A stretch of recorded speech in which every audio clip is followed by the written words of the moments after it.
There is a message, Anil. Yes, I have.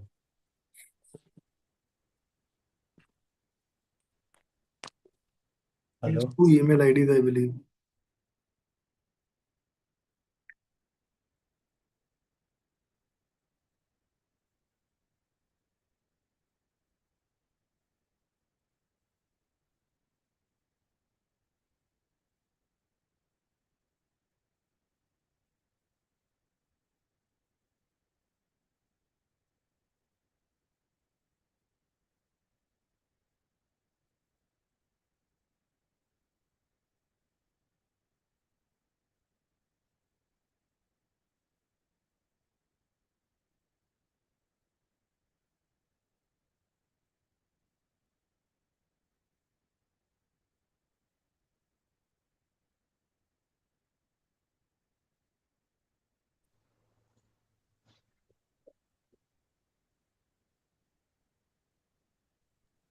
Yeah, welcome, Praveen.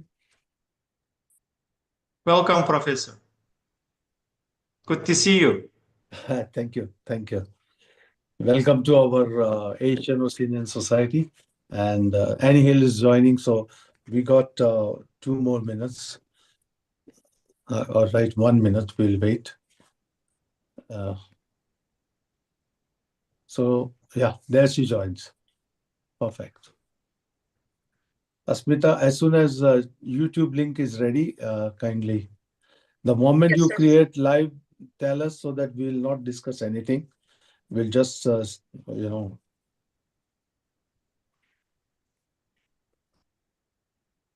Welcome, Dr. N. Hello. Hello, Annie. Hi. Hello. Hi.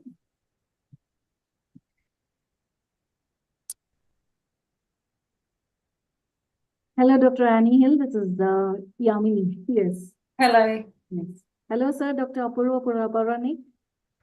Namaste. Hello, doctor. Yes. Nice to meet you. Yeah, same here. Same here. Hello, Dr. Akbarov Parveen. Hi. Madam, we are live now, so I would request everybody to be, quiet now.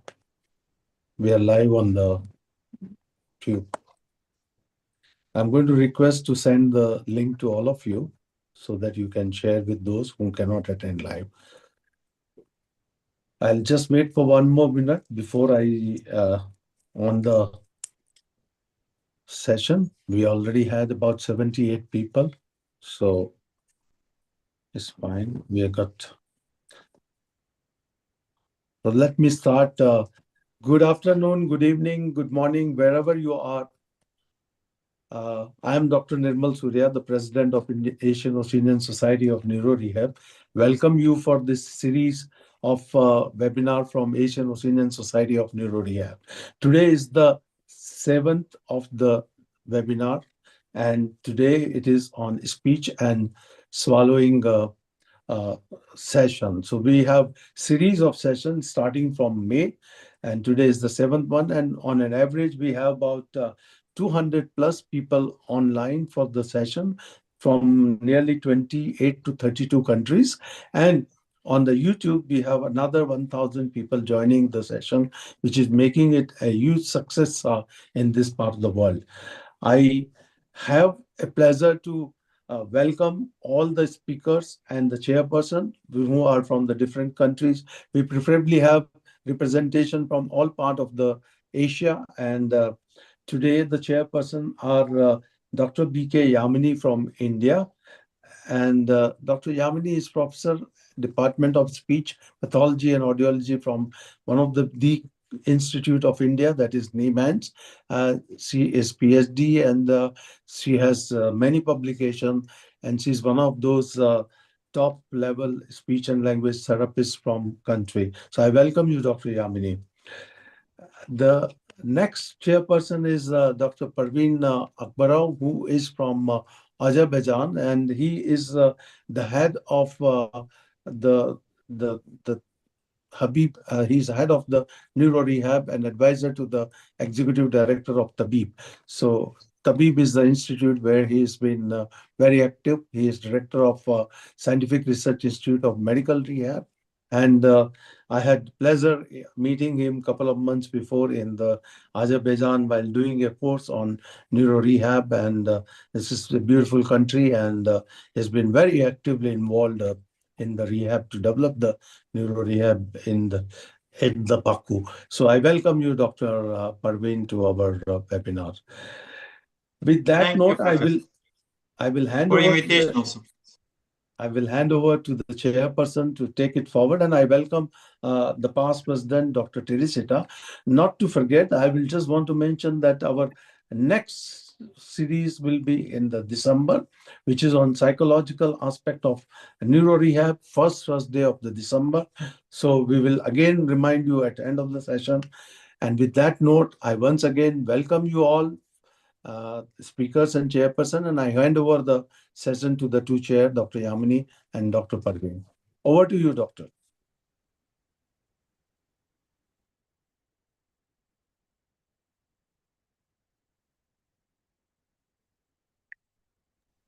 I will request the chairperson to kindly invite the first speaker, introduce the speaker.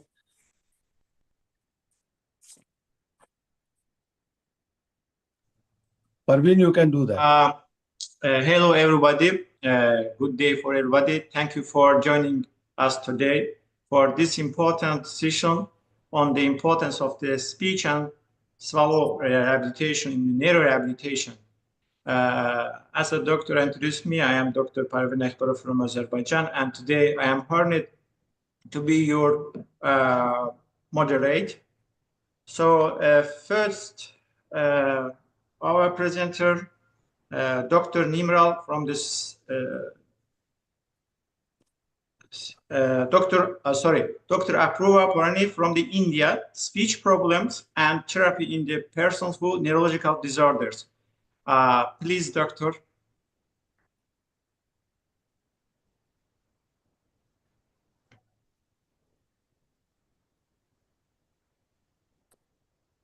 Hello.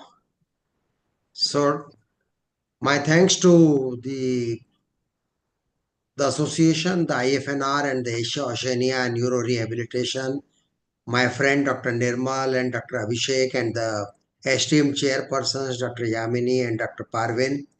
I am glad to be here contributing to this monthly activity of educational nature of great importance. And the topic which has been given to me is very dear to my heart. So now I would like to share my screen.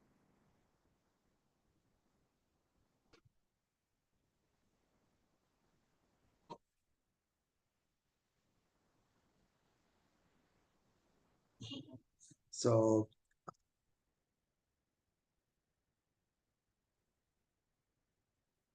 is it visible? Yes, sir, it's visible. Just a minute, but I have to share it with the audio also. I will have to stop share and I will reshare. Just a minute, because there is some audio also.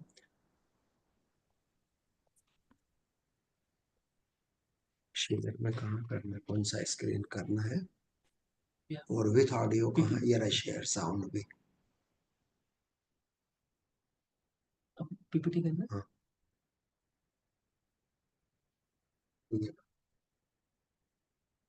हाँ नीचे दो.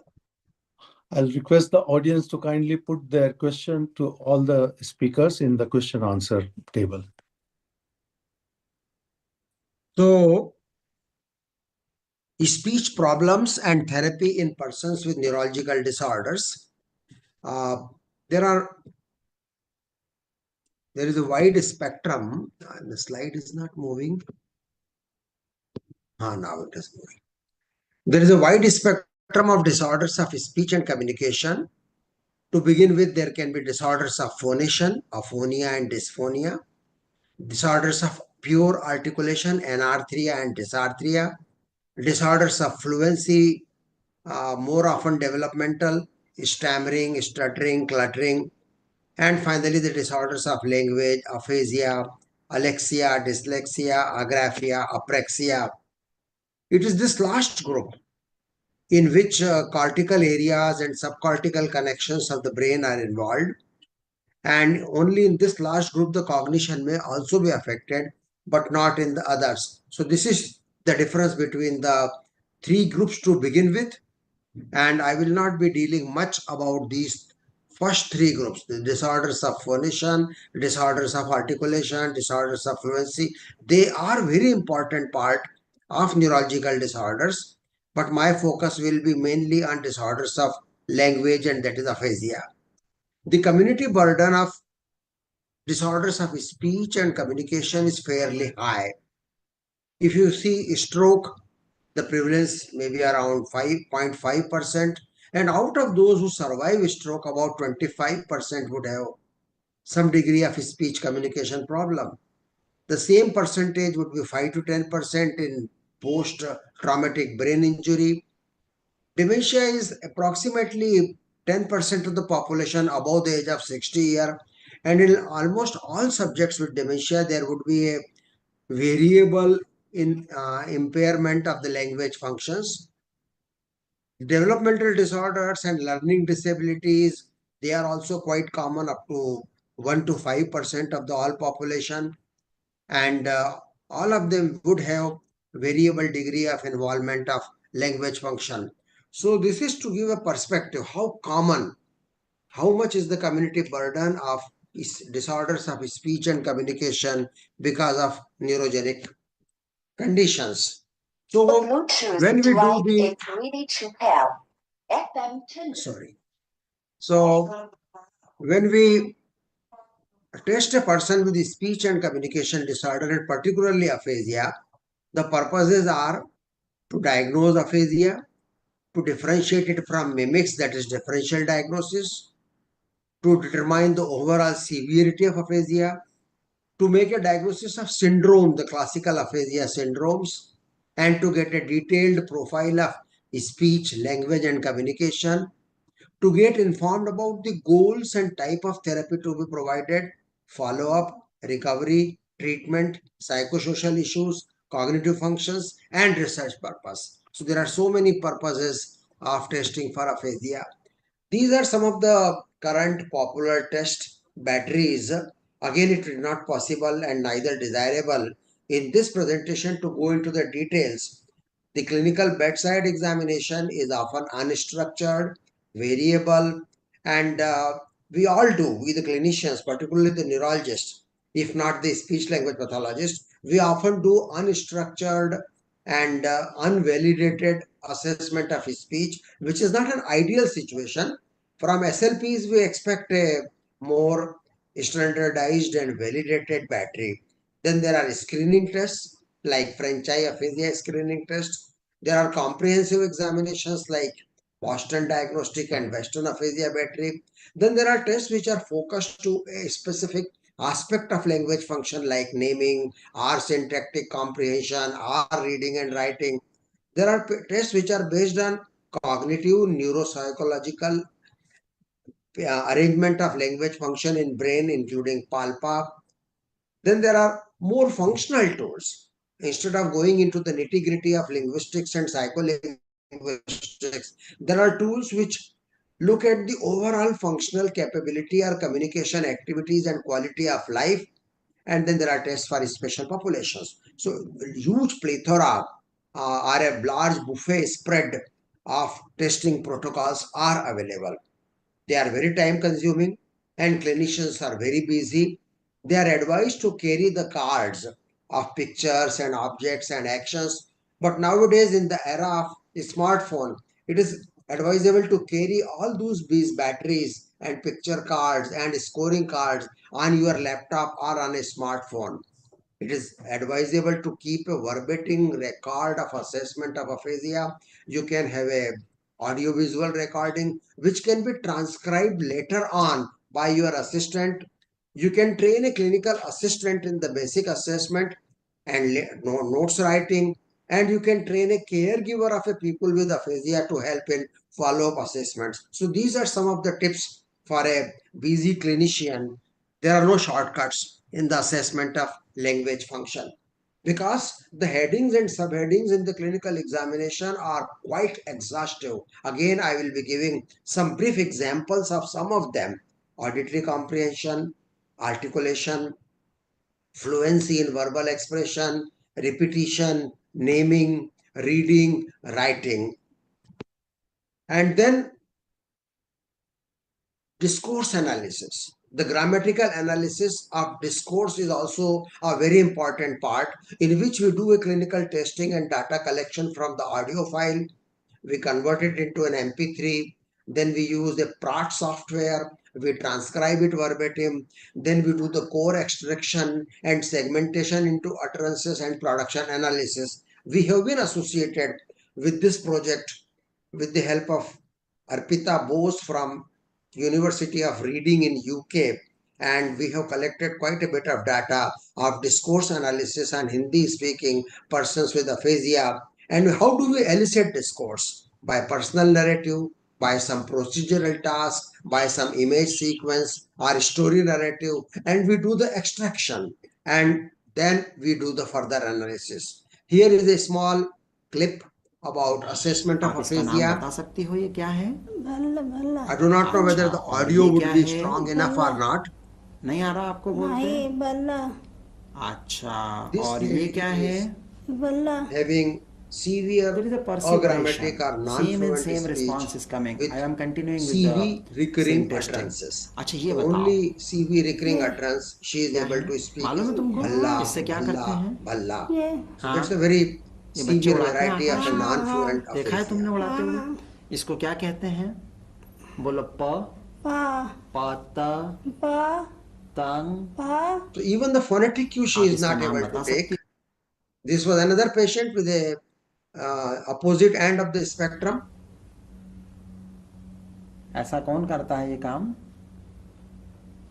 So these are picture naming tasks, and the same pictures are used for करबत auditory है ना? comprehension. करबत से क्या करते हैं? In the case of picture Sardasa, naming the task, word Hindi in the is karbat and he clinicians has puts the spoken finger as on the karot. picture and ask the karot से क्या patient कर to रहे name. हैं? If he is or she is failing, we give अच्छा either कोई बात नहीं, ये semantic क्या cue कर or रहा है? phonetic cue or rhyming और cue. ये And in the case of auditory comprehension, और ये the examiner puts his finger on the picture. No, sorry. The examiner tells the name and asks the patient, where is that picture? So the same set of pictures can be used for these purposes. We have developed a Hindi aphasia screening test at Indore, which is based on Frenchai aphasia screening test, in which we show many pictures like this, and then we ask questions. Point to the fountain, show me the temple, where is the circle, where is the bullock, and something like that. The Indian Council of Medical Research has developed a neurocognitive toolbox in 5 languages, and the language assessment is also a part of that toolbox. Again, this screening test for language is based on French aphasia screening test from UK. So screening tests are important for busy clinicians, and if you think that on the basis of those screening tests you get 3 answers: aphasia is present or not present, how severe is the aphasia, and what is the broad spectrum, fluent, non-fluent, etc. of the aphasia. Based on that screening test, we can go into more comprehensive assessment. In all persons with disorders of speech and language, it is important to go beyond language assessment. For example, the patient's educational and working status, her language proficiencies, handedness, communication in daily life, quality of life, mood disorders, affect, anxiety, depression, caregiver burden, and cognitive functions. So all these points are very important, because in the International Classification of Functioning, Disability and Health, ICF, which has been proposed by WHO, it is important that we clinicians are not restricted only to the medical model of the disease. There is a social model of the disease also which should be taken care of.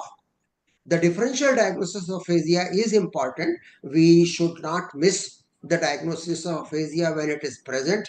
For example, mild aphasia may be missed. Receptive aphasia may be confused with impaired hearing.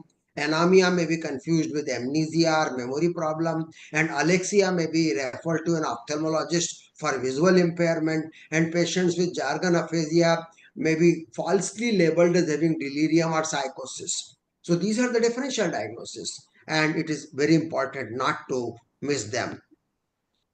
This is the flow chart or algorithm for syndromic diagnosis of aphasia.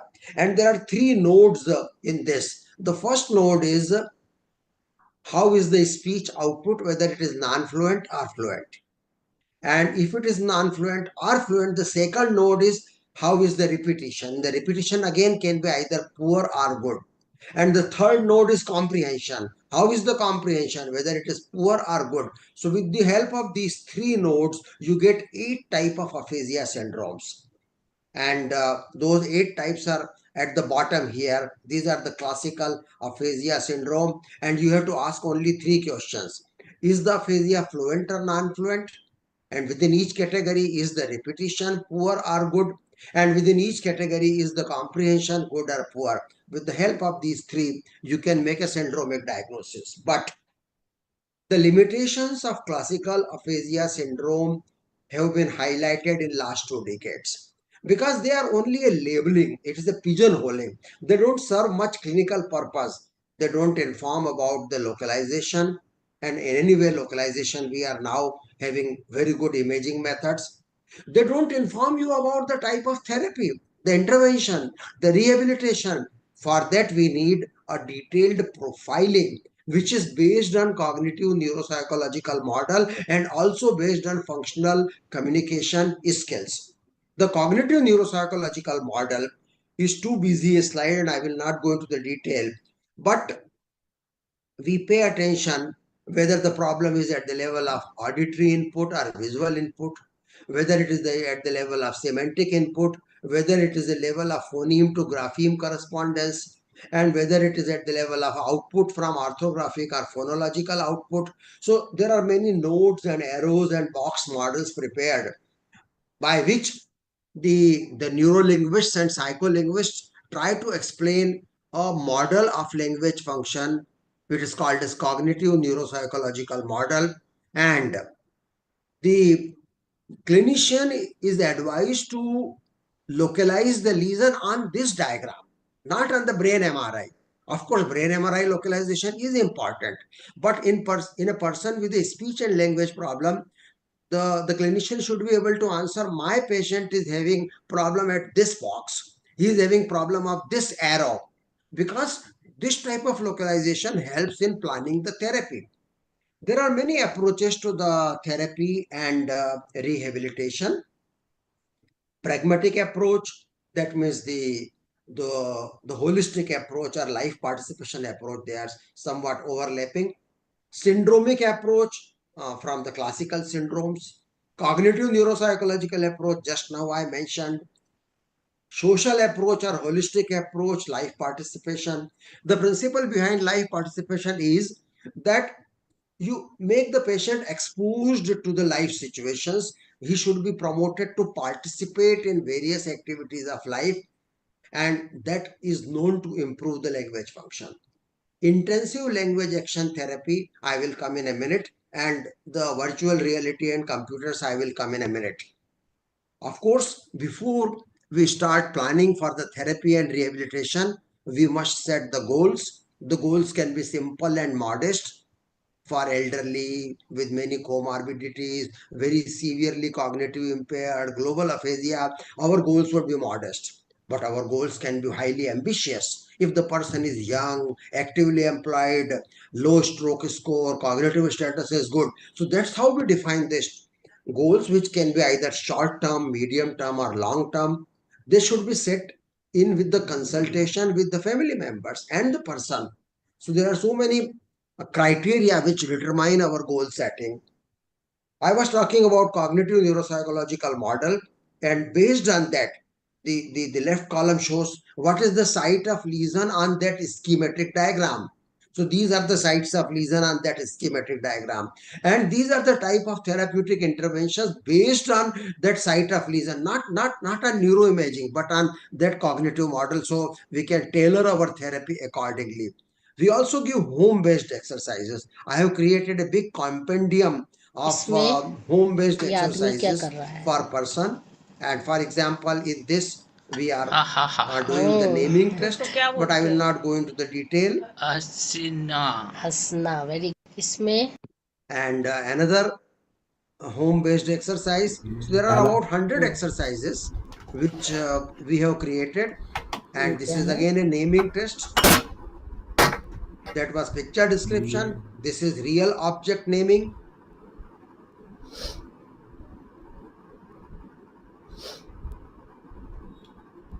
And this is the person with anemia.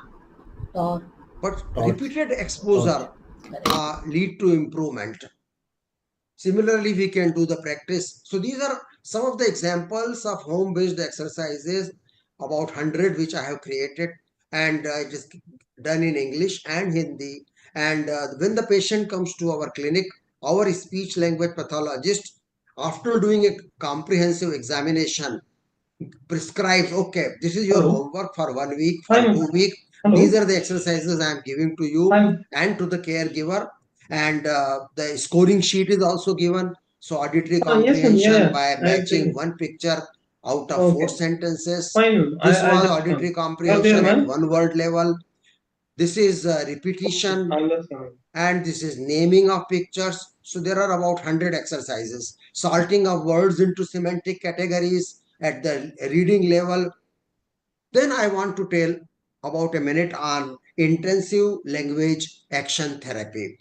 And this was the work by Dr. Pinky Singh, who did PhD with me. And in this, we did a card matching game. So these are 4 persons with aphasia, and all of them have been given 8 cards, and a person has to ask, do you have this picture? And he had this picture, they will match it. They may not have it. They may not be able to describe that picture. The other fellow may not be able to comprehend what is being asked. So this fellow is asking, do you have a picture card with leg? So this is how we go on doing. Then another part I want to emphasize in rehabilitation and management of persons with speech disorders is communication partner training. Communication partners can be either medical people or they can be family members and caregivers. I was part of an international group from Denmark, Comtil, and we were master trainers. We were 6 on different languages in India, and there were 2 more from Bangalore on Indian English, and the others were Hindi, Odia, Telugu, and one more, Malayalam. So these groups, we worked very hard, and we have developed a syllabus for communication partner training, targeting the healthcare professionals as well as significant others. And these modules are of 6 hours per day for 5 days for the trainers. And for general recipients, they are 3 hours for 2 days. So this is 2 modules we have created in Indian languages. And the content of communication partner training syllabus is about aphasia, about do's and don'ts, about supportive communication strategies, how to cope up with caregiver burden, and how to use assistive and augmentative devices. So we sit in various groups and create a framework for adaptation. Life participation approach, I have already hinted. Intensive language action therapy, which was a card exchange game, is a type of life participation. Pragmatic therapy, conversational coaching, and then some computer-based virtual and semi-virtual realities, including Eva Park. So with this, we come to the role of computers and information technology in treatment. There are large number of augmentative and alternative communication devices for patients with speech and language. There is one app from Chennai with the name of Awaz, but it is mainly targeted to children with developmental disorders, not adults with acquired neurogenic disorders. There is one Jello app. So both are Indian apps for ACC, and we use such type of screens, and they help in rehabilitation of persons with language disorders. This is EVA Park. This is a UK-based application in which a person is sitting, a person with aphasia with or without the help of a caregiver is sitting in front of the screen, and there are various scenarios, and he joins that scenario as one of the participants, and on the screen there are characters, and we call them avatars. So this is an immersive EVA Park technology. is an online multi-user virtual world for people with aphasia. How are you now? It's a place where Better? people can practice everyday language. There's a cafe, a hairdresser's, a bar and houses. All places for role-playing conversations. Good morning. How can I help you? So there are different situations, different scenarios. EVA Park. You must have heard about brain-computer interface for speech, Neuralink by Elon Musk, and there are early days, but it looks promising.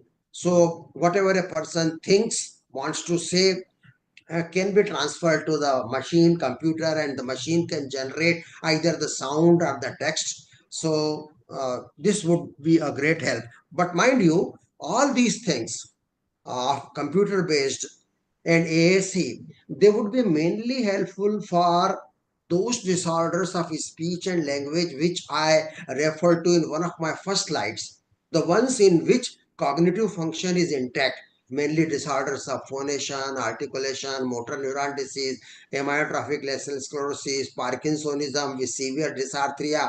In all those conditions, if the cognition is preserved, these devices are more helpful. In persons with aphasia, when the linguistic model and other cognitive functions are also damaged, these devices are helpful but less helpful. Coming to mixed reality, again, one of my PhD scholar is working on this with the help of Microsoft Glass, in which we want to augment the individual's functional ability in daily life by creating an artificial environment. So what is mixed reality? It is virtual reality plus augmented reality, in which a person is able to see something on the screen, but he is also able to see the room in which he is sitting.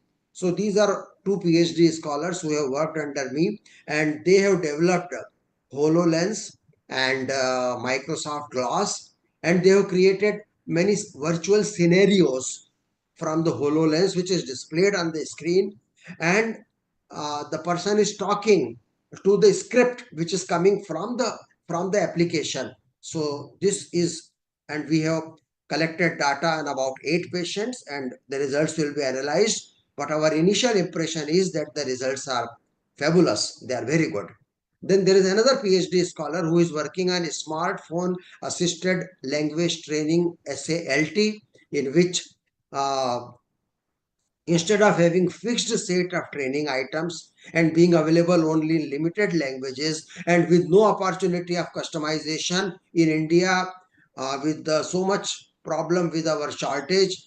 So in this application, we have created unlimited variety of stimuli you can add, and all languages from India. So this is the application, smartphone assisted. Again, the data collection has been done in Hindi and Kannada, and the results are awaited. They were presented at a recent Academy of Aphasia conference at Nara in Japan. So I will not go into the details. I think this is my last slide. The future is brighter for people with language disorders because of neurological conditions, because of increasing awareness, more people doing advocacy, more active self-help groups and aphasia volunteers, better designed randomized controlled trials giving very robust evidence about the efficacy of interventions. Hopefully, some breakthroughs may occur in biological therapies, either in the form of pharmacotherapy or in the form of non-invasive brain stimulation, either with direct current or magnet, and more facilities for teletherapy, which is going to be covered by the speaker following me from Australia. Thank you very much. Thanks for your kind attention. Thank you, Dr. Apro, for your wonderful presentation. Really interesting. But about the technology, I have a request from you. Can you share the new generation with your students? You are working on the technology for the speech therapy after this. Yes, I will be able to share. Yeah. Thank you so much. Some data and some inferences I will be able to share, and the link also. Thank you so much. Any question, please? We'll take questions in the end. Okay, so we are going the next presentation. Dr. Annie here from the Australia. Welcome, doctor. Today we need for the rehabilitation multidisciplinary collaboration and the success of the speech and swallow rehabilitation. We need a multidisciplinary approach, but sometimes here we have problems with the accessibility to the rehabilitation center, and that's and I think this is really important, telerehabilitation, and also doctor will present aphasia via telerehabilitation. Please, doctor. Thank you. Thank you very much. I'll just share my screen.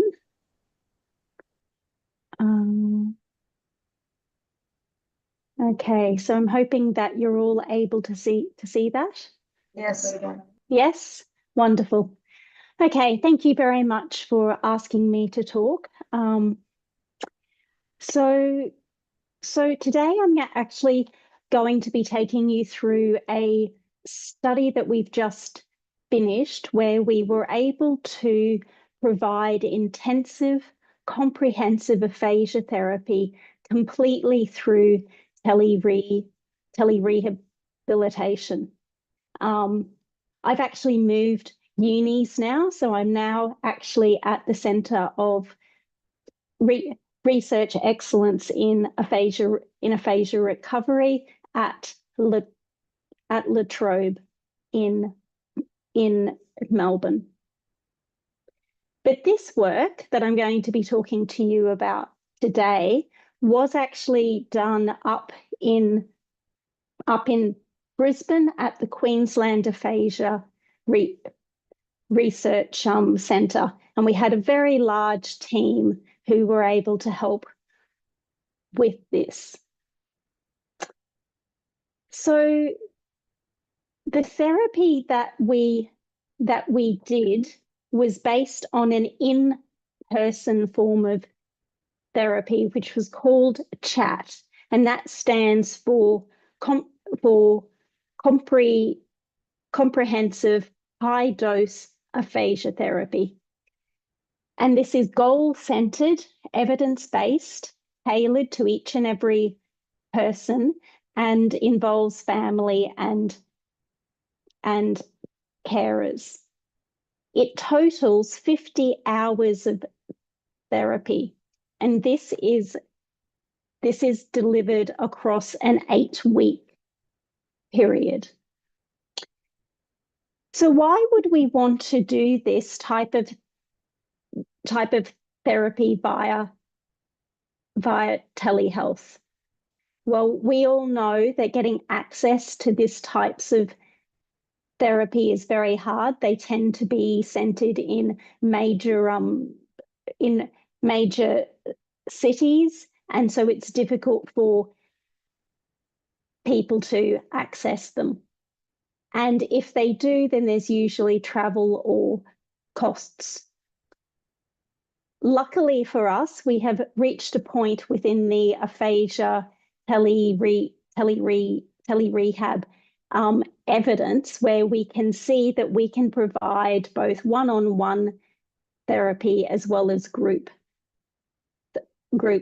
therapy.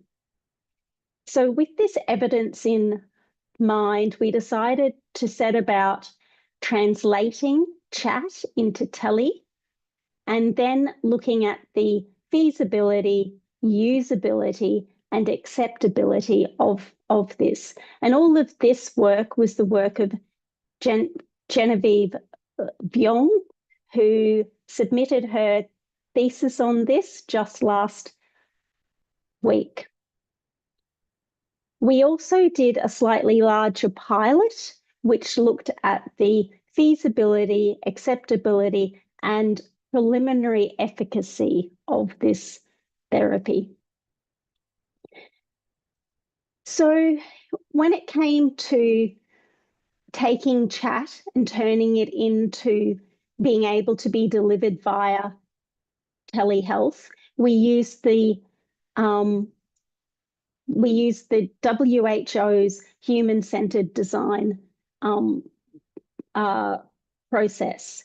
And we adapted this a little bit in that we wanted to look at both user needs, and that was the person with aphasia as well as the therapist, but also at the therapy tasks. So we used a task analysis to really break down the interaction that's going on. So who is saying what, who needs to see, what do they need to see, how do you want the person to respond? And then we mapped that across to a list of tech features that we felt would enable us to be able to deliver that. We then assessed 6 different types of video conferencing systems to see if they had those tech features and just how well or how easy they were, to use. And that's what this table here is. And we just used a very simple system of green being yes, that feature is there and it works very well. Yellow being that it is there, but it either doesn't work very well or it has in fact been turned off. And red being that it just doesn't work well. After having done that, we settled on using Zoom. We used the professional version of this, and this is basically the setup that we used. Our people with aphasia use their own personal devices. If they didn't have all of these, then we lent them that device. I just want to show you some of the therapies that we were able to deliver. In total, we delivered 45 different evidence-based therapies completely through Zoom. This is just a few. So now I'd like to take you into this larger pilot study. So this was a phase 2 non-randomized feasibility and efficacy pilot. So we wanted to look at whether it was feasible to deliver this therapy and achieve the dose, and also look at preliminary efficacy in terms of language, functional communication, confidence, and quality of life. So the outcome measures that we used in feasibility, we looked at the number of people who finished the therapy, we looked at the overall dose, and then we looked at the amount of time during therapy that was spent in active therapy. And in terms of the efficacy, we used a measure of language called the CAT. We looked at quality of life, communication effectiveness, and confidence. I'm going to present to you both group level data as well as a bit of a picture of how each of our 24 did. But in terms of how we ran this study, in the months before therapy began, we assessed. and we did all of that through Zoom as well. We did extension testing if it was needed, and that was often using some of the helper tests. We set goals, and that was done with the person with aphasia, so their own goals. We then went through clinical treatment planning. So that was the therapists who were going to treat the patient as well as our research team. And we also planned on the tech that they'd need. And we designed the training that they needed as well. So we provided training to the people with aphasia. They then underwent tele chat, which was the 50 hours of therapy. And then at the end of that, we did all of the testing again.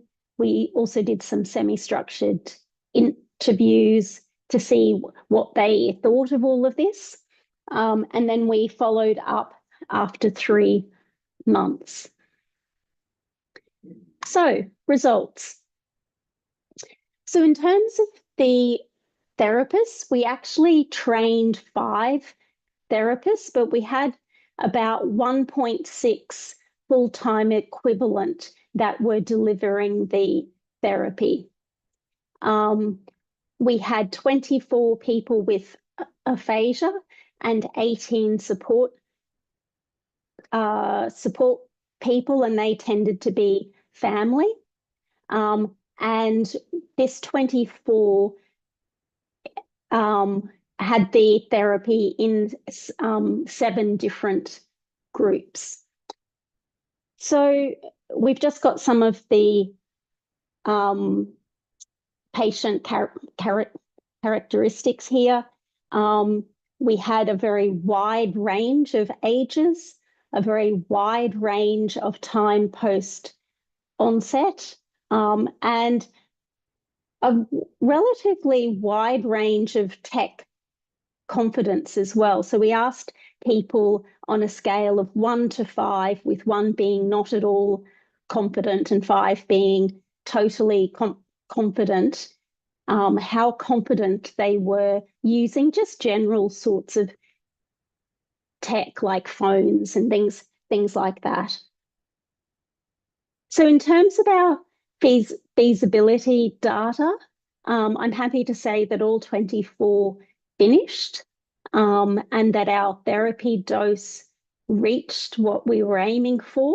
In fact, it was a little bit over. We had a mean of 50.47 hours.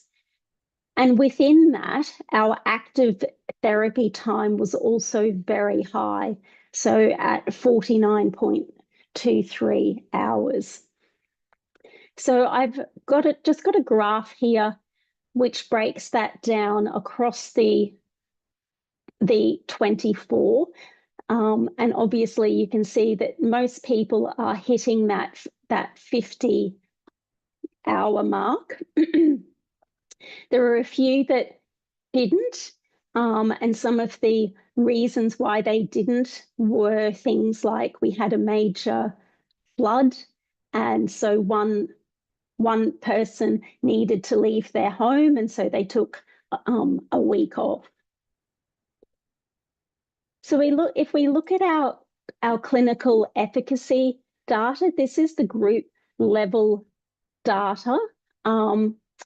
And as you can see here, we have a statistical significant change between the pre and post, and then the pre and follow-up. And our effects sizes on this, which is the language measure, are small to medium. If we move to our measure of functional communication, you can see that again we get statistically significant changes, but this time with quite large effect sizes. This is a proxy rated measure, so this is done by the support person. Our next measure is a patient-reported measure, and this is about somebody's confidence in being able to communicate. And again, statistically significant changes and with medium to large effect sizes. And finally, on our quality of life measure, again, statistically significant changes and medium to large effect sizes. So that's at the group level. If we move to individual level, you can see that there's a huge variation here. So that group data is really being pulled through by the few who do extremely well. But there are some who are not doing so well. So this is our language measure. On our SETI, we see that most people actually did get better. And this red line is the minimal detectable change that we would want to see. So change needs to be above that line for us to be sure that it's real. We have some missing data here as well. In terms of quality of life, people actually did fairly well across the board. But we do have a couple of people who are going into that negative area. And for those people who work with people with aphasia, we sometimes see this. We see people becoming more aware of the difficulties that they're actually having. And so we might see a bit of a dip in their quality of life. And finally, our communication competence scale, again, variable, and only a few people reaching above that cutoff. But overall, I'm happy to say that our tele chat was feasible in that people were able to do all of the therapy and the dose was met. Whether or not it's feasible to do this within clinical settings needs to be looked at.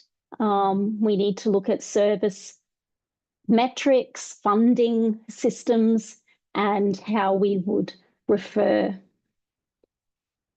In terms of preliminary clinical efficacy, our group level analysis confirms that we've got improvement across all of our measures. However, that individual patient data really shows us that there's a lot of variation.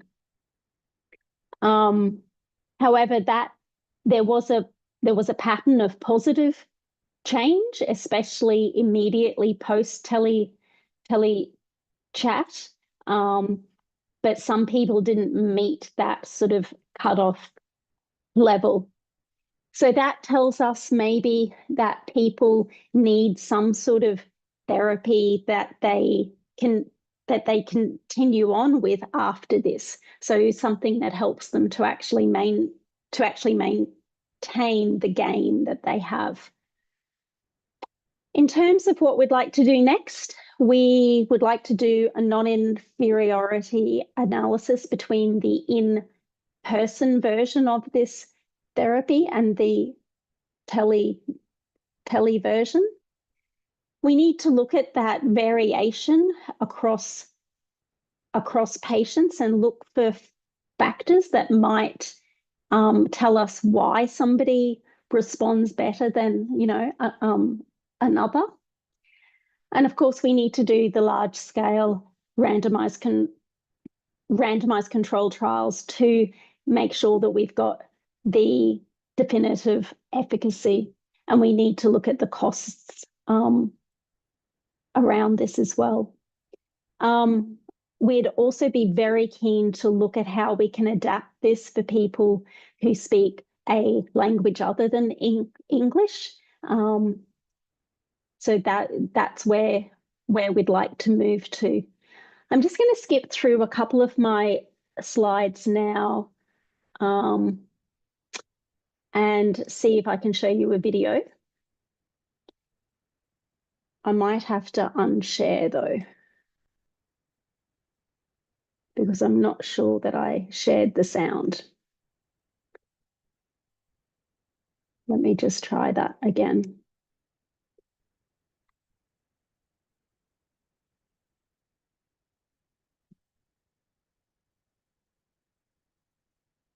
Okay.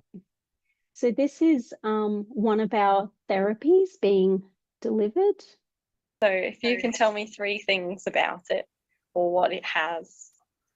Okay. It has one large street. Yeah, great. Well, it used to be the highway. So if you can tell me 3 things about it. Okay, so that was semantic feature analysis. This is some functional therapy for a lady who wanted to be able to write cards. So I'll just play this snippet. Does happy look correct? Yes. Good. What about birthday? That's terrible. Let me show you the writing. If I change my camera so you can see my hand.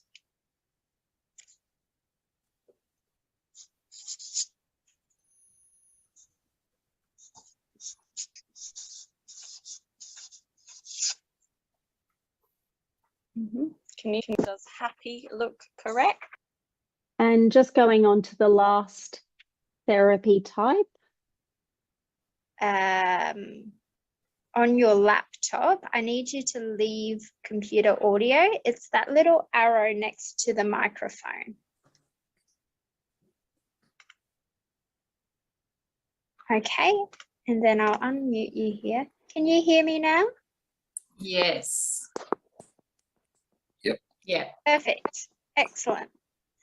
And then can you click on the green share content button at the top and screen, and then press on start broadcast.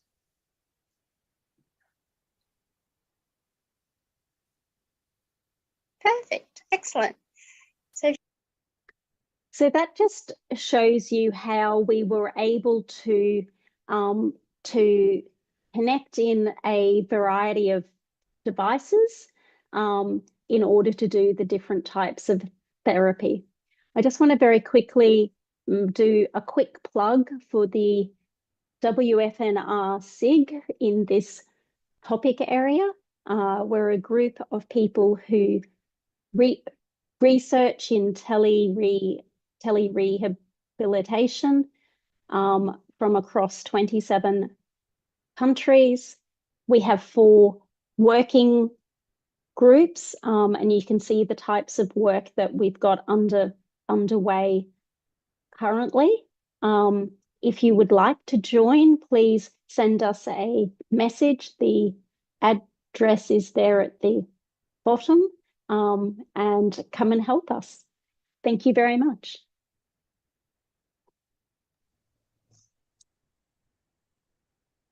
Thank you, Doctor. Really impressive. Thank you for your great presentation. And I hope in the future we are together, we can improve the neurorehabilitation, aphasia and dysphagia rehabilitation. So I would like for the next presentation,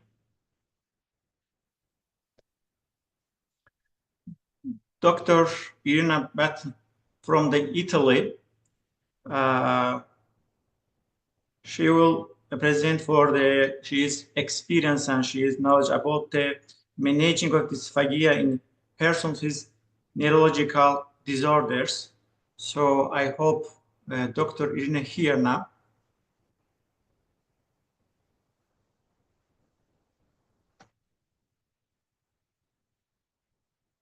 Dr. Irina Battle, please.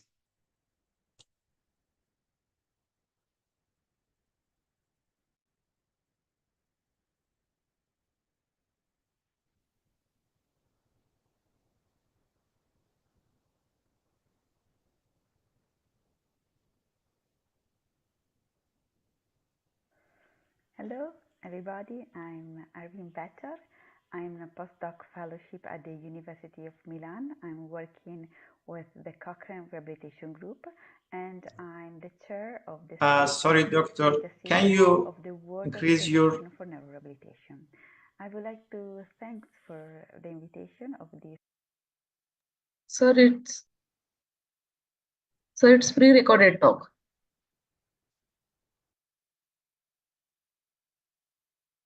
Great event of webinar of the Asian and Oceanian Society, Society for Neurorehabilitation. First of all, I'm talking about one of my favorite topics is dysphagia. Everybody knows that dysphagia is defined as swallowing disorder. One of the main issues is the risk of aspiration, penetration through the airways during, before, or after swallowing. When we talk about dysphagia in our population, we face big challenge because all the different diseases have different pathophysiology. So it's difficult to talking about management of swallowing disorder in this population, neurogenic dysphagia we call it, and thinking to treat those patients at the same time. I would like to suggest this really interesting article that really characterized each of specific neurological disorder and also all the symptomatic symptoms and characteristic at the fibroscopic evaluation. So we can really differentiate the neurogenic population based on the pathophysiology. Given that there is really a broader variety of characteristics of swallowing disorder, in this presentation I decided to talk about two main issues that affect that population. I decided to just talk about, give like a glass for the stroke population, the Parkinson disease. Because those populations are well representative and there is evidence in literature for our treatment. First of all, dysphagia in stroke population is really affecting the first days. Here we have a beautiful graph that really describe the survival of population in the years, and which is like people with swallowing disorder, which is this line, and people without swallowing disorder. So the pointing are the data regarding the survival, and we can see that dysphagia really affect the mortality in this population. Most of the people with dysphagia really have severe dysphagia during the first period of the hospitalization, and then sometimes they recover by itself. Sometimes we need instead specific treatment. Because the first, let's say, first 2 weeks of stroke unit are essential, I would like just to give a report this result of this new Cochrane systematic review written by Burden et al. And different authors that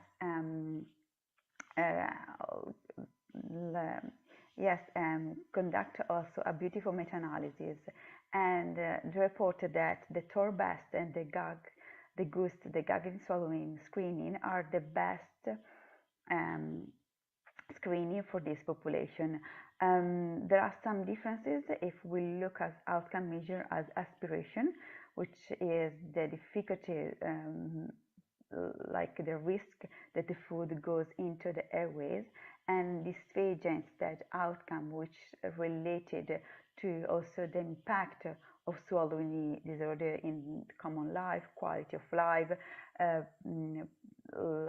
also the presence of residues in the pharynx. So it's really like a more genetic topic.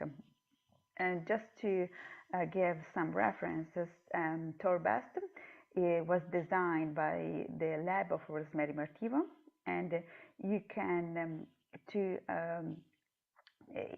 adopt Torbest in your hospital, you need to perform education training, which is held by that lab. You can go online and check it out, and instead the goose, I'm sorry, you could not read properly the link to the goose, but if you Google it, goose, and this is the Italian one, but there is also in English, and is a test which doesn't require a specific education, although you need to follow several steps. I'm not going in deep of this.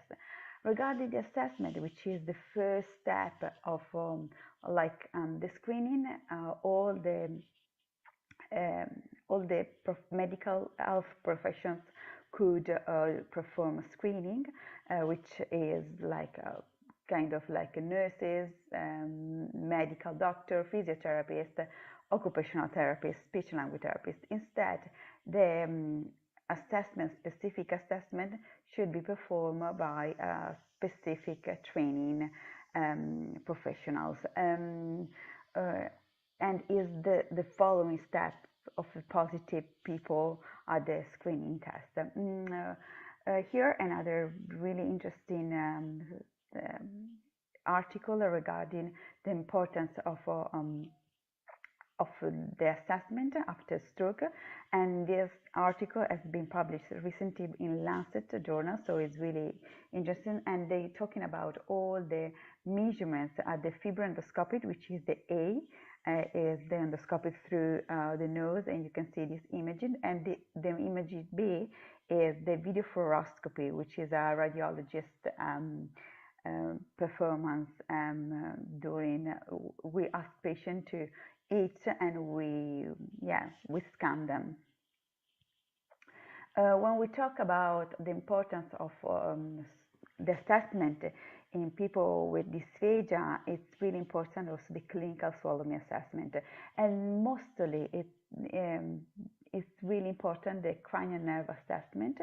And here I reported on the study which describe all the main nerves related to dysphagia, and also what can affect, for example, the trigeminal, the nerves really that are involved in dysphagia are the trigeminal, the facial nerve, the glossopharyngeal, the vagus, and hypoglossus, and also the ansa cervicalis, which innervates all the neck and all this part that help people to control all this movement. So these are really interesting articles that describe also the good and bad of all specific instrument for clinical swallowing assessment. I decided just to give like a suggestion feedback what there is in the literature, and where you can expand it.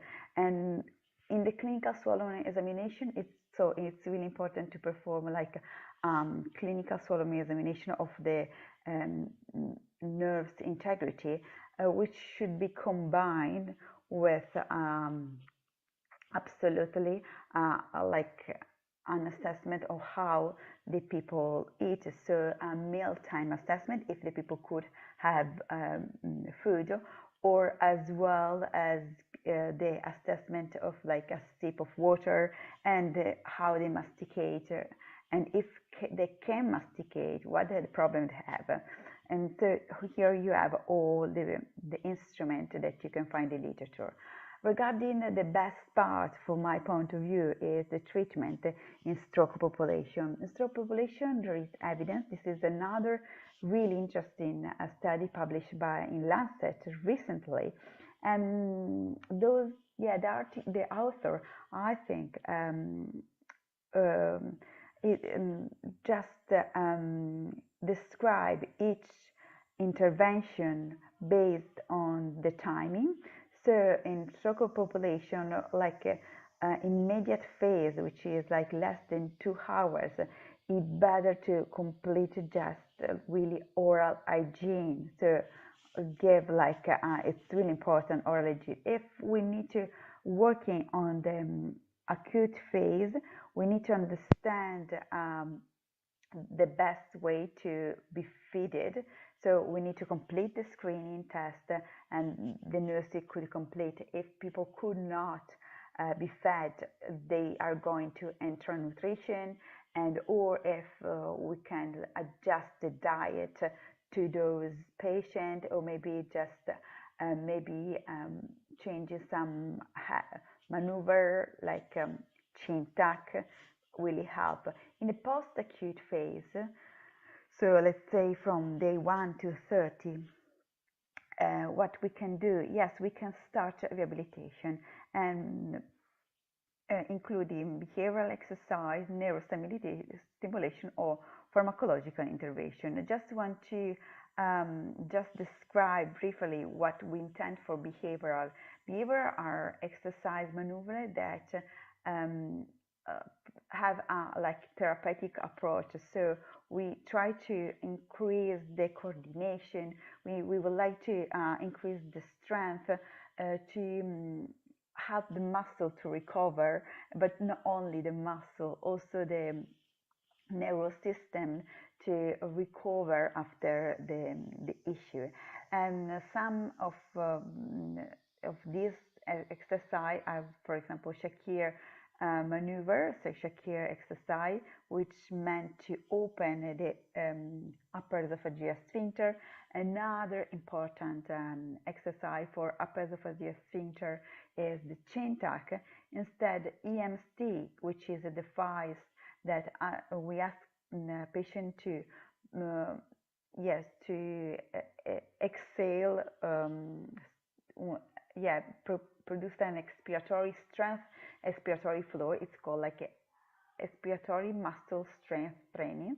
This acronym meant this. And we ask people really to produce an effectful flow, expiratory flow, and this really help not only the muscle of the oral, but also the segmental muscle that help the hyoid to be raised anteriorly and up and forward. And another kind of stimulation that are really described, and there is increasing literature that describe these techniques, are the neurostimulation, and with TDCS, TMS, that really seems to have an effect on the recovery plasticity during swallowing. We are not really sure which is the best side, or if we could use both sides for swallowing. The research is still going. I heard Shakir Hamdin last Congress talking about also stimulation of cerebella. So we still need to understand which is the circuit of swallowing. Bear in mind that swallowing is the only human function that activate all the sensory. So activate the taste, the vision, the hearing, and as well the smell. So and also the touch. I'm thinking about sensory circuit, how also the brain could be really activating during swallowing. So there is still lots going on here. I'm not going in deep, but you can read that article. Another interesting intervention that is used mostly in stroke population at early phases, the people who are really severe. So basically sometimes they could not follow a verbal instruction, they could be not fed orally, so they are in enteral nutrition. And this is the pharyngeal electrical stimulation, which is this catheter as some electrodes which meant to stimulate the pharynx at this level,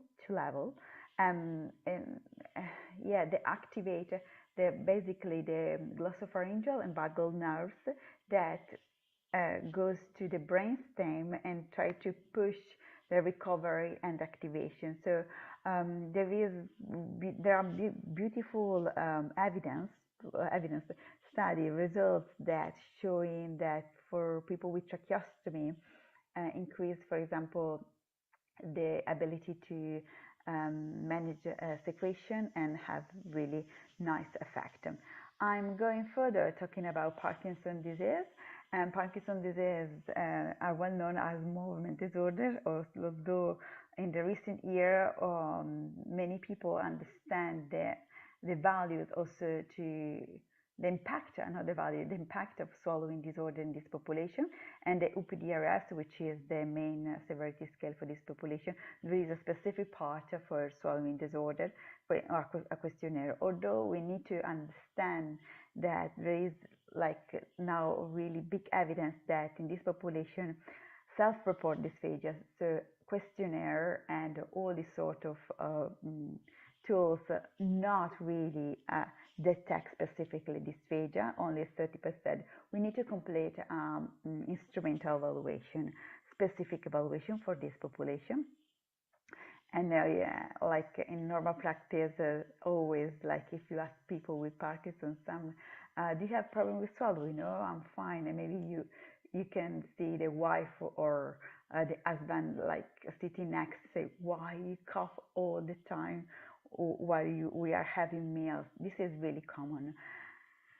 Which are the best tools? In this consensus, they say that these are the best tools for screen dysphagia. And so are tools that use, for example, assessment during the saliva and also the performance during meeting.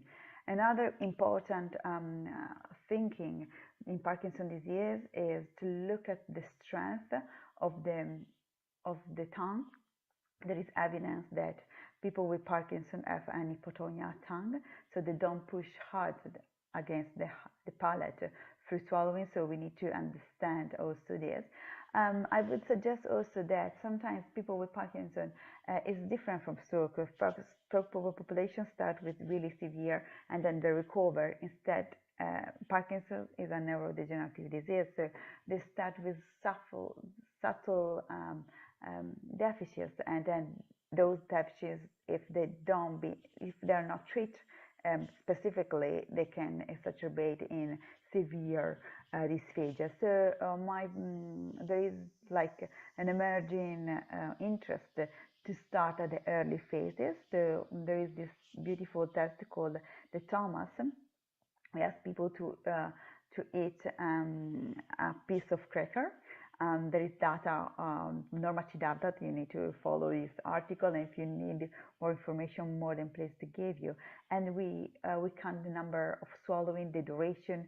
So these information are really interesting to understand if that patient could be start having subtle swallowing disorder, that we need to pay attention, start treating, maybe increasing the strength of the muscle, the coordination, and yes, sort of all these things. Another big important issue with Parkinson's disease is pills, and this article really opened a big discussion also in movement disorder society, because 30% of patients do not have difficulties in medication, more with pills than the other. And you can see that sometimes the pills stuck in the vallecula. And what is the main issue? That maybe patients go to the neurologist asking to increase the therapy, but it's not about increasing levodopa intake. It's about improving coordination of swallowing. So we need also to spread also this information through with the neurologists that we are working with, and try to understand if it's a swallowing issue or if really is like the disease that is is a deterioration. I'm sorry, it's not clear. There is my video in this graph, but I would like to suggest to read for the treatment this beautiful systematic review, and is conducted by Gandhi and Steele. And what they found that they summarized the intervention in three main domains: the behavioral, the neurostimulation, the pharmacological intervention. Pharmacological intervention regards the levodopa and how the intake of levodopa impact the swallowing. Another regarding neurostimulation, mostly during the deep brain stimulation, so a specific neurosurgery in stimulation. And the last one concerned the behavioral treatment. Regarding the behavioral treatment, there is really important evidence that the MST really have an impact in Parkinson's disease. This is the device that has been used, and several randomized control trials made by Christine Sapienza and Michel Troche are now determined that is really important for people with Parkinson, and that treatment not only increase the respiratory flow and all the respiratory skills, but also the swallowing. And I would like also to just mention this new recent randomized control trial that compares two types of exercise and in Parkinson's disease, for not only for respiratory flow, but also to increase the cough, the reflexive cough. And what they found that also working with the perception and the sensory modulation is really important in this population. Another really important point of view in Parkinson's disease is giving like external feedback. And so we posed the question how we could improve, given that in Parkinson's disease, external feedback seems to be really beneficial for neurorehabilitation. We try to understand which is the best device for giving external feedback for swallowing, and we found out that SurfEMG is one of them. And here there are like nice case studies regarding the improvement and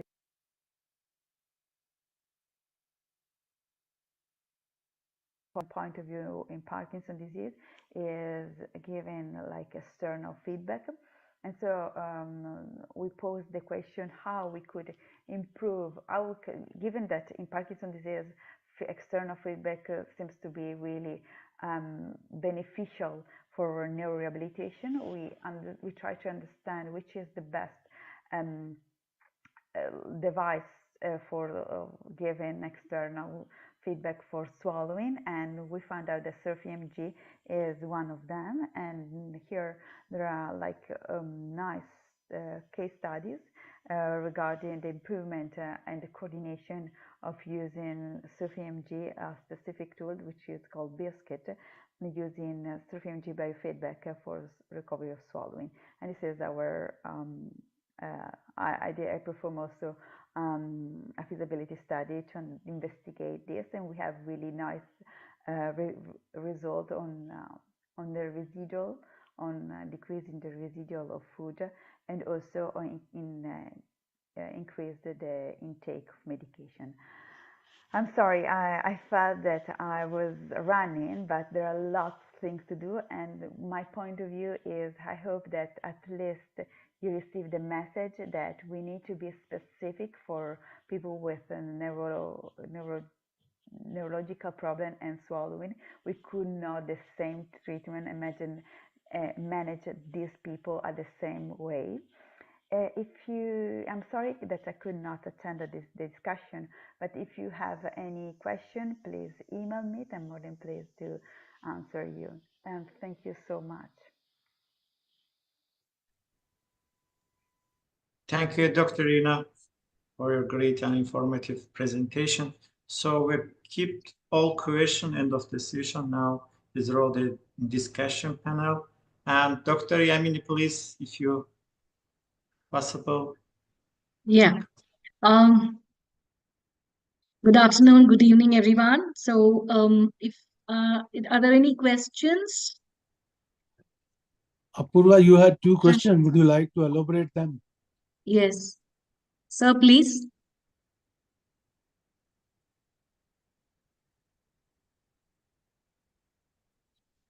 I think he is not here. Okay. So if Anne could answer one of the questions. Actually, I'm unable to see the questions. It's been taken off, or Just a minute.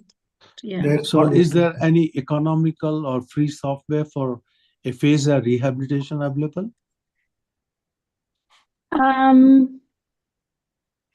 There are some that are free. Very few. There are some that are lower cost. We actually have a resource available called the Aphasia Therapy Finder. So if you Google that, you can then go in and search for different therapy types.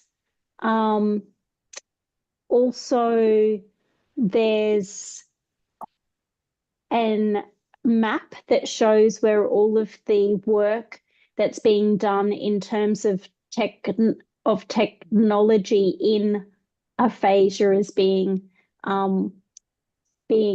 developed. That's called the Aphasia Tech Map.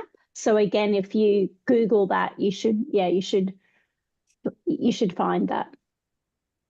Thank you so very much. There's another question was, could you help define me objectively, define fluency with regard to the speech? That's outside my area, I'm afraid. Yeah. So I think haven't worked in that area for years. Yes. So I think it is possibly, we need a little more detail. So that is what Dr. Apurva Puranik has asked. So whether it is fluency with respect to speech or in terms of, the fluent output, in the language is what. So I think a little more clarification is required so that, we can respond to that question. There's one more in the chat is machine learning possible given the diversity in types of aphasia and different languages? That's currently being worked on. It's being worked on in a range of areas. I think we'll just have to see. I guess the thing about machine learning is it's only as good as the data that you put in, right? So you need it to learn correctly. So I think that's where large banks of language samples can actually help. But yes, I think that will be a huge step forward for us, I think. Yep. Perfect. I think somebody asked detail for the tele-rehab SIG. If you could want to, since you are the chair, could you want to highlight that, how they can join that and work on that? Yes, certainly. So they can email us at telerehab.wfnr@gmail.com. gmail.com. So if you just send your interest to that, we'll get back in touch with you. We have a very short survey that we ask you to do so that we know a little bit about you. We'll then add you to our membership and you'll be invited to our meetings. Our next meeting is on the 26th of this month. I don't have the times to hand, I'm afraid. Thank you very much. I think those who are WFNR member also will get the emailer if they are show the interest. We have past president Dr. Teresita and also one of the active member Dr. Bhatu. I'll request Teresita to say a few words. We have been doing well from the webinar. Nearly 200 people do attend this webinar and they are finding it very, very interesting. Teresita. I'm sorry, now I'm opening. It's true. It's really very interesting that we get to see the whole team of the neurorehabilitation team discuss different aspects of our neurorehabilitation cases. It's very interesting that we see there are a lot of updates and advances in the therapy, in this time speech therapy of our stroke patients. So I think that's the reason why we are attracting a lot of listeners to our webinars. It's because the topics are very interesting, which includes this evening's topic. Thank you. There's one more question, for you is this golden period for speech recovery after the stroke is 6 months or it can be further delayed?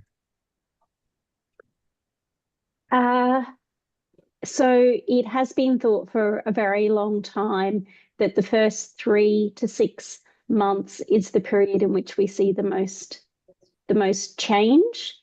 I think we now have evidence that we can get functional change and meaningful change well past that. And by well past, I mean years post. It's really about intensive therapy that is personalized. I think that is definitely the key. If somebody is years and years post and they are keen and they want therapy and you're able to give it, please give it.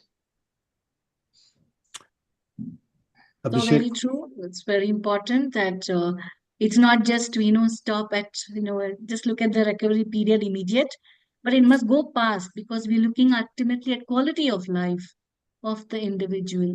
So I think language intervention, long-term language intervention plays a huge role. It supports the family and definitely has a great outcome. Definitely. And just to add, there's a study by Gandolfi from Italy where he has seen one patient of MCA stroke, left MCA, every year for 25 years. And that's how we have documented how people with aphasia can change yearly, 25 years. So in my experience, last 20 years, we have seen enough patients who were labeled as global aphasia at 3 months, became Wernicke in 2 and 3 years, became motor at 7 or 8 years, and they're still improving. Because right brain area is still functional and it takes over most of the function, especially typically in strokes and young brain injuries, definitely. Anyways, we are finishing our time and I want to thank all our speakers, our chair and all the delegates for a very brilliant session on speech and solo rehab. And the next session will be on the 1st December. It will be on these psychological aspects of recovery from patients. Next session is on 5th December, Thursday at 3 o'clock. And for those who want to get the recording, I think YouTube link has been shared. Asmita, can you again share in the chat the YouTube link so that they can go through, because Okay, sir. people are asking for the recording. And it's available on our Facebook, YouTube channel of AOSNR. So you can go through that. So I want to thank everybody on behalf of AOSNR to show the faith. And I especially want to thank all the people who have been there from more than 30 countries to be actively involved in this webinar. And we really think that they're helping everybody. So we continue. Then I want to thank all the speakers who are the renowned speakers from all over the world, like Annie Hill, and also involving the chairperson from different part of the country, so that we want to grow the neuro rehab not only in India, Asia, but whole part of the region and other developing countries, so that everybody benefited with this sort of thing. Thank you once again. Thank you very much. And all your any suggestions you have, you are most welcome to send it to us. We look forward to see you on 5th of December, 3 p.m. Indian time. Namaste. Good night. Thank you. Thank you. Thank you, Professor.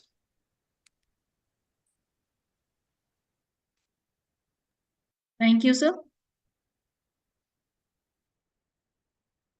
Thank you, sir.